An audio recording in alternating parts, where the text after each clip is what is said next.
বছর ঘুরে আবারও কড়া নাড়ছে রহমত, বরকত ও নাজাতের মাস পবিত্র মাহে রমজান।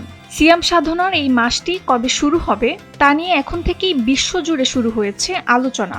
এরই মধ্যে 2026 সালের রমজান ও ঈদ উল ফিতরের সম্ভাব্য তারিখ নিয়ে প্রাথমিক তথ্য জানিয়েছে আন্তর্জাতিক বিভিন্ন সংস্থা।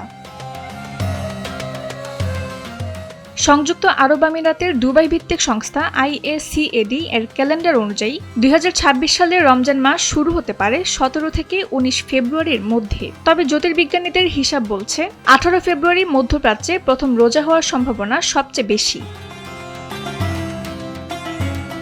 তবে আমাদের দেশে রোজা কবে থেকে শুরু হবে তা নির্ভর করবে চাঁদ দেখার উপর। সেই হিসেবে 18 অথবা 19 ফেব্রুয়ারি থেকে রোজা শুরু হতে পারে বাংলাদেশে। জ্যোতির্বিজ্ঞানীদের মতে যদি মাসটি 29 দিনের হয় তবে মধ্যপ্রাচ্যে 20 মার্চ পালিত হতে পারে পবিত্র ঈদ উল ফিতর, আর বাংলাদেশে চাঁদ দেখা সাপেক্ষে 20 অথবা 21 মার্চ ঈদ উদযাপনের সম্ভাবনা রয়েছে।